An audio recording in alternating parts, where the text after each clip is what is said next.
Well, Stephanie brought up a very good point about having two new people or two new faces in the room. She said that right off the bat, that this, I think the reason it went so well is it because it wasn't myself or John or myself or Stephanie or Mr. Riddell teaching them. It was two younger people, and they were very engaged with the kids, Yeah. and they worked really well, and they circulated really well, and very well prepared. But the kids themselves were right into it. They thought Yeah. it was a lot. They had a lot of fun with it.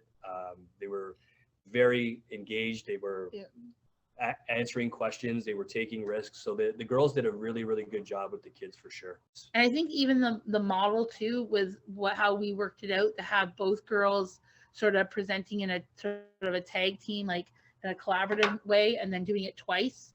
Um, it was a different feel in the room. I think it was the kids got to see like a team, like you when you get up there, it's not often that we have we're spelling off of each other. So they got to see it. It was always something to like they both were engaged, they're both excited, and the kids kind of like bought into that right away. So that worked out well, and just the like sheer number of people that were able, because we had guests in and stuff, and like Laura Cronshaw came, and they were walking around, and I think that was so beneficial for our kids. It was so refreshing. I just think that it was the time went by so fast. We were so fortunate that they did part one on one day and part two the next day, and that got the kids excited when they saw that they were here. So, and I mean, just in a small amount of time, they were able to develop a really quick rapport with them, which was great because they were like, "Come over, Jessica, come here. I want to show you this." So that too, that they were forthcoming, because these guys can be like crickets sometimes, like not straight line. Watching the girls interact with the kids, it was a very, very different. It was a different dynamic for sure, and learning from them as much as they were learning from the kids, and they were learning from us.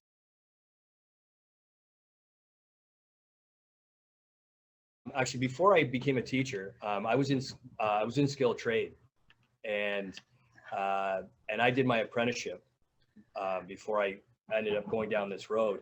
And one of the things that obviously I'm quite sure you're familiar with the Ontario colleges and universities with skilled trade, you spend a whole lot of time with hands-on, and a part of sometimes you see teachers, student teachers coming out, and it's their first time standing in front of a grade 7 or a grade 8 room, and it's almost like a shell shock to some of them. They don't like they're very good at what they do when it comes to the understanding the curriculum, understanding the knowledge. But when you have something going on, like we had that little incident when they were here, the girls were here, that's another part of teaching that is you're not going to really learn it sitting in a classroom. You're not going to learn it sitting at a university. You're going to learn it with the hands-on in a classroom. And a lot of I've seen over my time as a teacher and as an educational assistant, student teachers coming in and getting their degree, but completely doing something different because it just wasn't for them. So I think if things do change, like Stephanie said, in a perfect world, some of them maybe require more hands-on learning, if you want to call it hands-on learning, in the classroom in front of kids and doing what the girls did.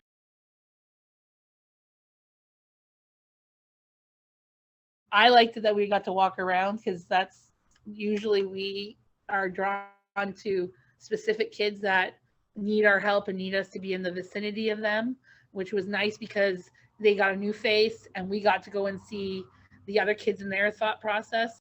And watching the girls teach the kids, you actually picked up quite a bit as they were going. Mm-hmm. As a teacher, I was picking up what they were doing as well. And the nice thing is you can joke with the kids too, because they would say, "Mr. O'Connor, look what I did." And I joke with a few of them. I said, "Did you learn how to do that, or did you stumble upon it and figure it out and then work backwards with it?" And that's what I think a lot of them were doing. Like I said, that trial and error type thing, because it was really, you make a mistake, you could correct it right away. So I found that through the whole process of meeting with them, even when their teachers kind of got on, it gave me, I think, a different perspective. Like, whereas it's kind of like traditionally we would put up something and then take it up, put up something and then take it up. And then she says, "Okay, well, don't take it up. Have them do this." and then build upon this skill, and then afterwards have them articulate the whole process. And I was like, okay, I never thought of it that way. Or she's saying reverse it. You know, throw up a code and have them, you know, work backwards and say, you know, what had happened, or find the error, troubleshooting, like even giving them something, saying, because that's what one of the how we started off. There was 3 codes given and put up on the board, and before they even got to log in, they were saying, okay, which one of these, what does each of these make? And then before we took it up, they would say, okay, what's another way that you could have done and got the same result? So it was like a different, like, instead of giving them the right answer and always, we had them discover that's the right answer because we found a different way of doing it, right? So that, to me, I thought it made me kind of look at a bit more about math, and teaching it that way, not always being jumping in and kind of giving the correction type thing, letting them work backwards. So I thought it was very valuable working with them, as well as the support that we got from their teachers was great.